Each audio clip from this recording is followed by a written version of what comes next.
and I was always aspirational in nature. Okay, this is done, what next? This is done, what next? So I enjoyed each of my phase. I enjoyed my engineering thing. I started interacting with senior people in the company, which allowed me to take bigger projects. In a way, I started taking single-handed projects for bigger companies like HP's and Palm and so on, and I actually delivered single-handedly. And then people realized, they gave me teams. So PACE really helped me out in a very small span of career to do nice engineering job, nice leadership job, nice customer engagement job, and getting in that tone of how to run a business in a way. Right? So PACE did help in all of these activities, and I had fun across all of them. And there were barriers for sure. Yes, I mean, you have people around you. You have to make sure you align with people and a thought process as well. There were certain barriers that way, but you need to just make sure that you're just doing good. As long as you're doing good, the barriers really don't stop you. Sure. So I enjoyed even that phase of people really try to not allowing you to grow because you're so young. What do you want to grow right now? Go and do your code. why are you thinking about your customers? Just go and go code. But I enjoyed how to pass on those things, make sure getting him also aligned or her also aligned, and then start going together. I think it was just fantastic. So joint startups is something that you would advise today's students Absolutely. or people Absolutely. for their first job. Yes, I think it does help you if you are a risk-taking person and if you have options of bigger as well as startup. Go for startups. I think nothing else apart from startup will help you to grow at a later stage point of time. So PACE, mid-2000, PACE gets acquired by NVIDIA. Yeah. So that must have been a great moment for the company and for you as a person as well. Yes. I think PACE got acquired by NVIDIA then, one of the largest graphics company globally. And they wanted to set up in Pune. And we played an important role because in just 3 to 4 years I really grew in my role in PACE. And that allowed me to play a larger role during the acquisition. So we played a role in setting up Pune thing, growing up employees together with few of our directors as well. Jaya Pankulkar, who is one of the charter member of TiE. She is one of my mentors actually. And we actually worked together, growing up teams along with another director as well. So it was fun, and that's what you're looking for. So you had this experience of startup, and you learned whatever you wanted to do, and now you suddenly get into a bigger organization to start learning policies, right? I mean, you need to know how do they treat, how do they work with employees on a larger scale, how do you adopt with global teams, how do you cross-connect, what are policies set up, what are tools set up to make sure that, companies can scale. So the scaling experience, was important as well. So, that's how I think the transition was very good and kind of worked very well in terms of understanding how to scale businesses, So NVIDIA really worked out well after PACE. So that was the first-hand experience of your acquisition per se, which you must have used through your latest time. Yeah, so, I mean, even in that case, I was not directly involved in the acquisition per se, but we still got to know what processes happens during acquisition, right? I mean, people do due diligence about technologies, people do due diligence about people do due diligence about your customers, So all that process is very helpful. So you get to know what really happens during part of time. You're not maybe part of that each and every activity, but you actually understand the processes. What do people ask? What do they want? What are they looking for? Why are they acquiring you? What is the objective behind acquiring you, right? So that learning was really important and helpful for sure during that acquisition process of NVIDIA. Okay.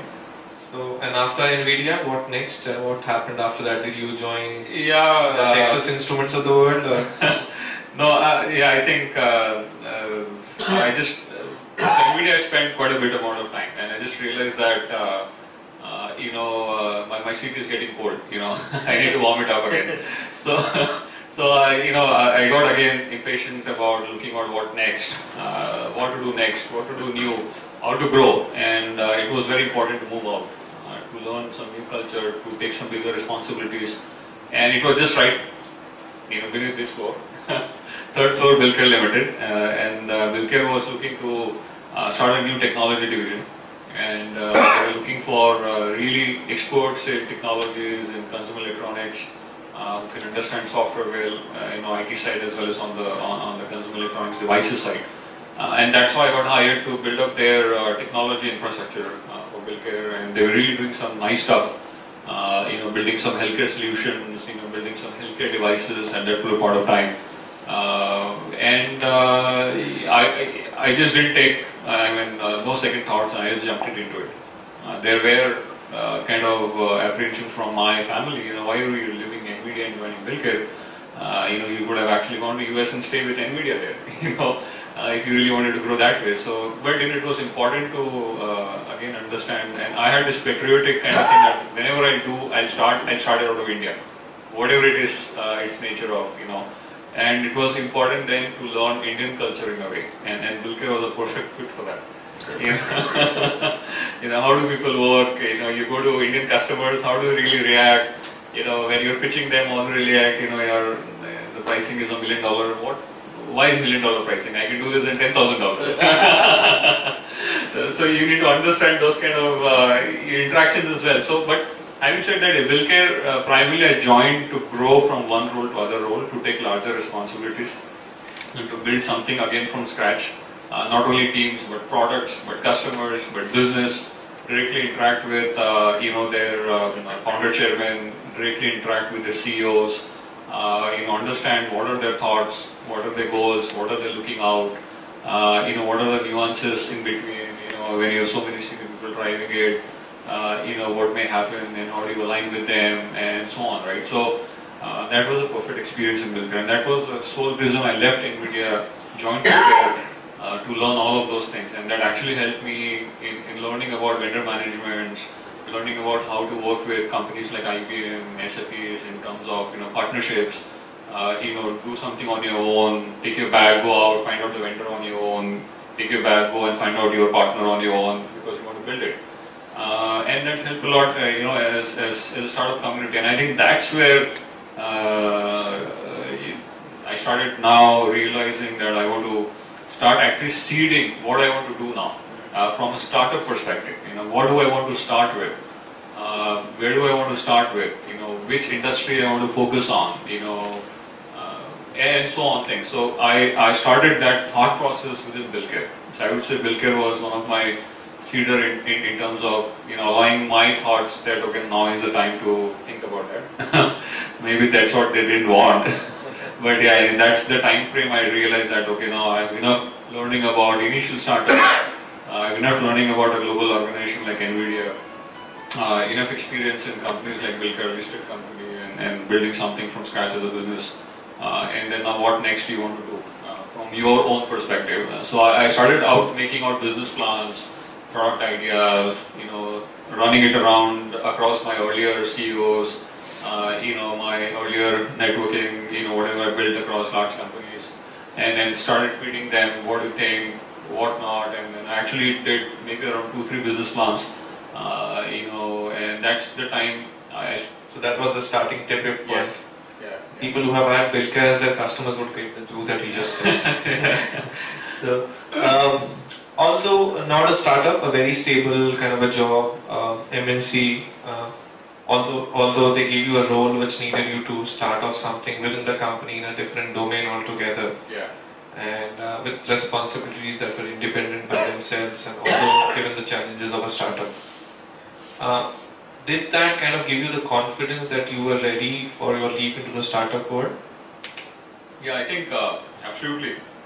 The confidence, what you build once you step out of your chair and start doing those activities cannot be compared with anything as compared to what you're doing and sitting on your chair and doing that there. But yes, I think interacting with people, interacting with CXOs, interacting with partners, vendors, building from scratch, failing there, getting shouted by your CXOs, what the heck you're doing. I think, and correcting those, that itself built lots of confidence to take a risk. I think that was very important. Fail and do. You may fail. I mean, even in Bilker, to a certain extent, we failed for one of our products what we wanted to do in initial stages, right? And then we revamped it in other ways. But learning out of that process that risk is essential component of doing anything, whether you're part of bigger organization or whether you're starting on your own. And to take a risk, confidence is very important. I mean, risk taking does not just come out of the way.